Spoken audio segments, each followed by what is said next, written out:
Hi guys, today I'm going to show you how to make some traditional pastry cream, which is really just a typical pudding or custard, but we use it all the time in the bakery. You can fill eclairs with it, we use it in fruit tarts, all sorts of stuff, and it's also the base for a lot of really yummy goodies. So it's super simple today. You're just going to want to prepare a sheet pan with some plastic wrap. My advice is to poke a little hole in the side so when we pour the pastry cream on it, it won't just puff right up. So I've got half of my sugar of my total recipe in this bowl with some cornstarch. Make sure you sift your cornstarch because it will get really lumpy. I've got some butter and vanilla extract. You can also use vanilla paste, highly recommend. This is gonna go in at the very end. I've got my eggs in a bowl over here, and I've got a liter of milk with the rest of my sugar in this pot, and we're gonna bring that to a boil. Now, the reason I put the sugar in the pot with the milk is it's gonna prevent it from burning. It's really, really helpful if you just wanna make sure you don't get scalded, really gross milk. So I'm gonna take this guy to the stove, and then we're gonna come back and I'm gonna show you how to make pastry cream real quick. So I really wanna make sure my milk is on a medium to low heat. I do not want it to burn. It can definitely burn very easily. That's why we have that little bit of sugar in there. I'm gonna switch to a spatula with this nonstick pot and just lightly stir it and make sure you're kind of scraping the bottom. You really don't want any scalding. I'm basically just taking this to barely a boil. So it's gonna start bubbling on the edges, maybe a couple little bubbles in the middle, and then it's gonna be perfect. I'm going to take that warm milk, take it back to the counter and work in my eggs, and then take it back on the stove, and we're gonna boil it again to get that cornstarchy taste out. You can go ahead and use the same pot as long as your milk doesn't burn. It's really easy.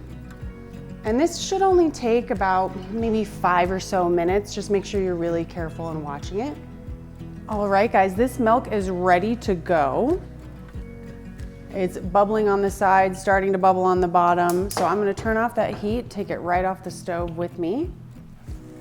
Really quickly, I'm going to take my bowl with my sugar and cornstarch, and I'm gonna whisk in my eggs.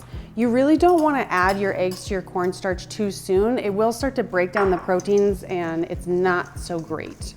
So I'm gonna start slow, I don't want my cornstarch to fly all over, and then I'm gonna get pretty aggressive with this. I really wanna make sure that cornstarch is dissolved in there. All right, that looks nice and emulsified, no lumps. If you're worried your pastry cream is going to have lumps, you see some lumpies, then you can strain it at the end. I can show you how to do that. So now I'm gonna temper my eggs, and what that means is I'm controlling the temperature. So this is hot milk into a cold thing, right? Or a room temp thing. So I'm gonna only do just a little bit, and then I'm gonna whisk that up into those eggs, get it nice and emulsified. So now my eggs are pretty warm, and now the temperature between these two elements is not as different. And that's important to control that temperature. Otherwise you just get cooked eggs, and that's not yummy. I'm gonna go kind of slow, whisk the whole time, get that milk in there. Oh, yum. Now, this creation is gonna go back into my same pot. Again, only reuse your pot if you haven't burned your milk. And it's gonna go back on the stove. We want this to get to a boil for about a minute. And then once it's been boiling and bubbling for a minute, that cornstarch will be cooked out. We're gonna take it back to the counter, add our butter and vanilla, and then pop it on that sheet pan and get it in the fridge.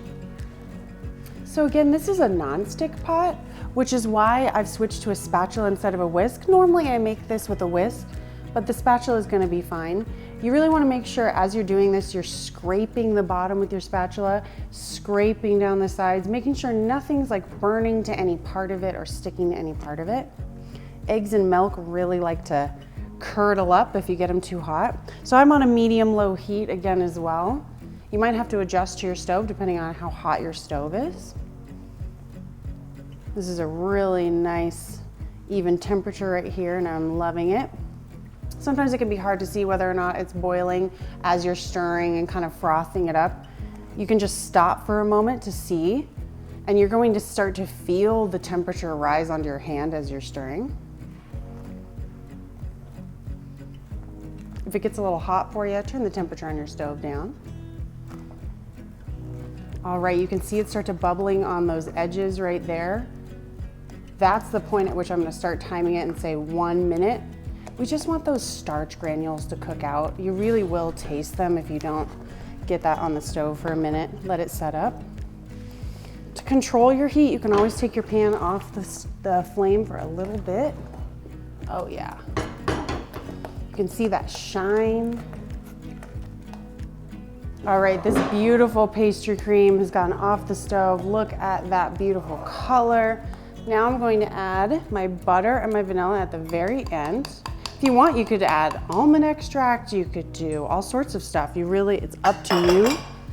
If you want to do a chocolate pastry cream, I recommend making vanilla first and then adding ganache or adding some chocolate to it later.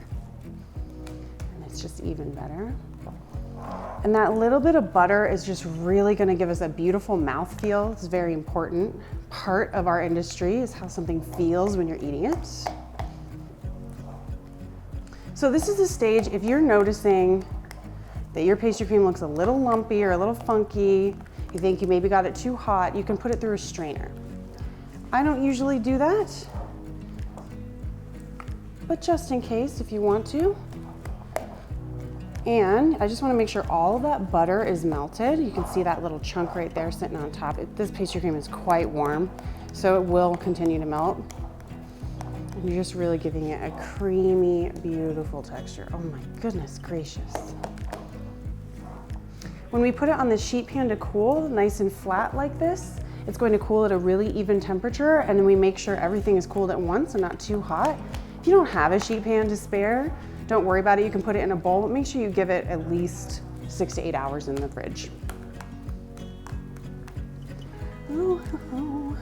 All right. So I'm gonna take this prepared sheet pan, pour my beautiful pastry cream out.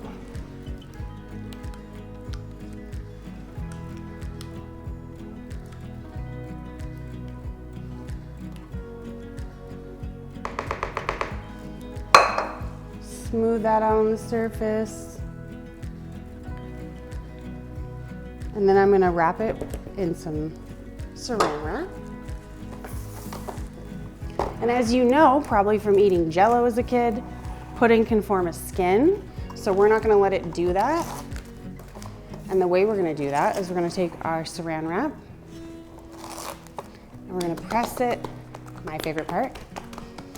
Press it in here, make sure it's getting all that surface, and we'll prevent that skin from forming, which is not so yummy. So now I'm gonna pop this in the fridge for at least an hour to cool, and then we can use it and whip it up again.